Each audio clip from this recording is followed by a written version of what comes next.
This is Coffee with God, and I am Father Jose. Let us begin this day with the Word of God and a short reflection.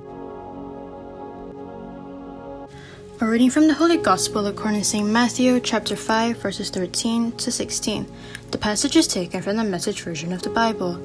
Let me tell you why you are here. You are here to be salt seasoning that brings out the God flavors of this earth. If you lose your saltiness, how will people taste godliness? You floss your usefulness and will end up in the garbage. Here's another way to put it. You're here to be light, bringing out the God colors in the world. God is not a secret to be kept.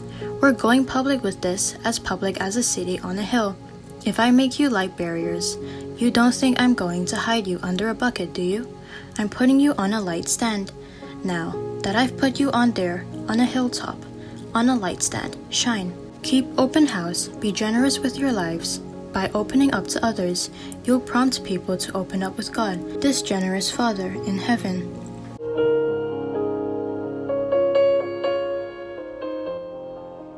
Reflections on the Gospel according to St. Matthew chapter 5 verses 13 to 16.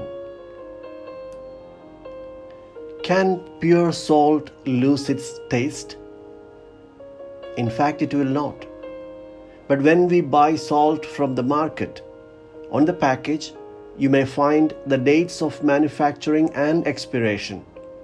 The reason is because in the process of producing and packaging the salt, the manufacturers also add some chemicals for various reasons. If the product is not used within the time frame, there could be chemical reactions and make the product no more edible. In Jesus' time in Palestine, salt had the chance of getting contaminated with other substances that over time react with it and bring about a chemical change, resulting in spoiling of the salt. Therefore, the point of Jesus may have been a word of caution to disciples, not to take their faith for granted. He had just proclaimed the promises of the Beatitudes, but the disciples who are living in a corrupted and corrupting world must be on constant watchfulness and conversion to obtain the happiness of the Beatitude. In this context of the blessings and happiness which we reflected on yesterday, the example of salt losing its taste could well refer to the power of the world to corrupt the disciples, to lead them to doubt the power of God, to intervene in human history, to bring about the promised happiness. If we lose hope in the certainty of the promises of the Beatitudes, we would indeed be no longer good for the purposes of God's kingdom. We, disciples of Jesus, have a mission to show in our lives as individuals and as community the possibilities of the kingdom. Like salt and light, the purpose of our life is for others. Inevitably, our behavior would affect our world, our society, which is already sunk in corrupt ideologies, provided we do not lose our saltiness and become like the rest among whom we live.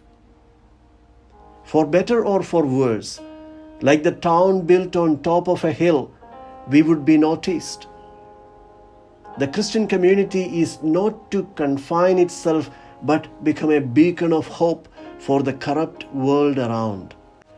From the inevitability of being noticed, Jesus explains the opportunity and responsibility of the disciples. Discipleship is not a private privilege, it is a duty.